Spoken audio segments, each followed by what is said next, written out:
क्या नाम है आपका? मेरा नाम मेहताब हिंदुस्तानी है। मैं दिल्ली महासचिव राहुल प्रियंका गांधी सेना से। अच्छा, क्या मांग है आप लोगों की?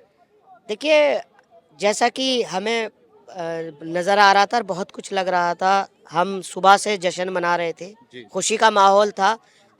खुश तो हम आज भी हैं, और कहीं ना कहीं बहुत बड़ा खेल हुआ है।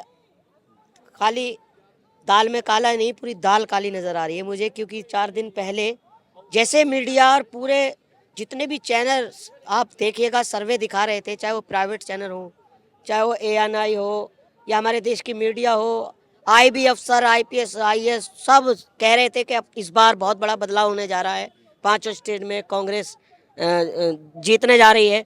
और जैसे ही इन्होंने 2 दिन पहले पलटी मारी मीडिया ने, तो मुझे शक हो गया कहीं ना कहीं इनका विदेश जाना और कहीं बहुत बड़ा घोटाला कर इनका इन्होंने घोटाला किया है। और इसमें मैं जो दोषी मानूंगा, कहीं ना कहीं हमारे देश का चुनाव आयोग भी इसमें शामिल है।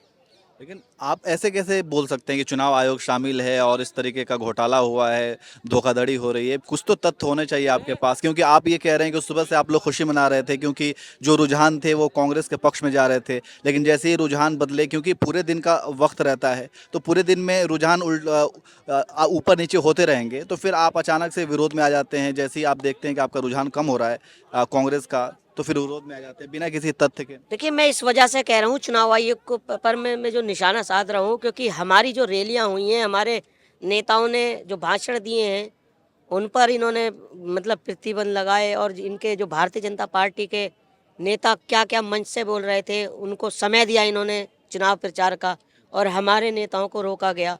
ये कोई बिल्कुल ऐसा लॉजिक नहीं है कि कोई तो ऐसा तथ्य होना चाहिए जो आप अपनी बात कह रहे हैं, तो उस बात में कुछ दम सी नजर आती है, मैं भी 5 राज्यों में घूमा हूँ। है। जी। देश की बेटी हो, या देश का किसान हो, या देश का नौजवान हो, या देश का बेरोजगार, जो कि मतलब इस सरकार से किसी भी समुदाय से हो, सभी दुखी हैं, सभी परेशान हैं। वो भी इस बार यही कह रहे थे, राहुल गांधी, हम राहुल गांधी के साथ हैं, मत हमारा राहुल गांधी के साथ है। तो मुझे यही आश्चर्य हो रहा है कि जनता जब राहुल गांधी और कांग्रेस के साथ है, तो फिर ये वोट जा कहाँ रहा है, भाजपा जीत कैसे रही है? तो फिर तेलंगाना में भी तो होना चाहिए ना, ईवीएम में घोटाला। देखिए, भारतीय जनता पार्टी की और हमारे देश के प्रधानमंत्री की और हमारे देश के गृह मंत्री अमित शाह जी जो हैं, उनकी एक बहुत बड़ी, एक कहते हैं ना जादूगर, जिसको जादूगर बोलते हैं, कि 10 में से अगर दो चीज़ें अगर आप मुझे दे दोगे, तो उन पर कोई फर्क नहीं पड़ेगा। जादूगर तो राजस्थान में है, गहलोत जी। देखिए, गहलोत जी ने बहुत अच्छा काम किया जनता के लिए। क्या जादू नहीं चला? वहाँ का जो इतिहास रहा है, मैं आपको बता दूं, वहाँ पर एक परिवर्तन होता है हर 5 साल में, जो मैं वहाँ का मानूंगा। मध्य प्रदेश का और छत्तीसगढ़ का तो मुझे बहुत मतलब एक ऐसे हो रहा है अफसोस सा, क्योंकि वहाँ तो कांग्रेस की ही लहर थी। वहाँ तो बहुत बड़ी गड़बड़ हुई है। और मध्य प्रदेश में आपने देखा होगा, 4-5 दिन पहले वीडियो वायरल हो रही थी। आप आज नतीजे आने हैं, और 3 दिन पहले स्ट्रांग रूम में घुसे हुए हैं सारे अधिकारी, वहाँ पर्चियों को पलटा जा रहा है। तो ये क्या गड़बड़ नहीं है? क्या उन पर एक्शन लिया गया? वीडियो वायरल किसी मीडिया ने, किसी चैनल ने दिखाया? नहीं दिखाया। भारतीय जनता पार्टी जो है, वो किसी भी हद तक जा सकती है अपनी सत्ता के लिए, चाहे उनको लोकतंत्र की हत्या करनी हो, चाहे वो संविधान को ताक में रखना हो, सिर्फ अपनी कुर्सी को बचानी है, क्योंकि उनको खतरा है। अगर हम अब के चले गए, पहले हम आ भी गए थे 20-25 साल में, अब के 100 साल में भी नहीं आने के।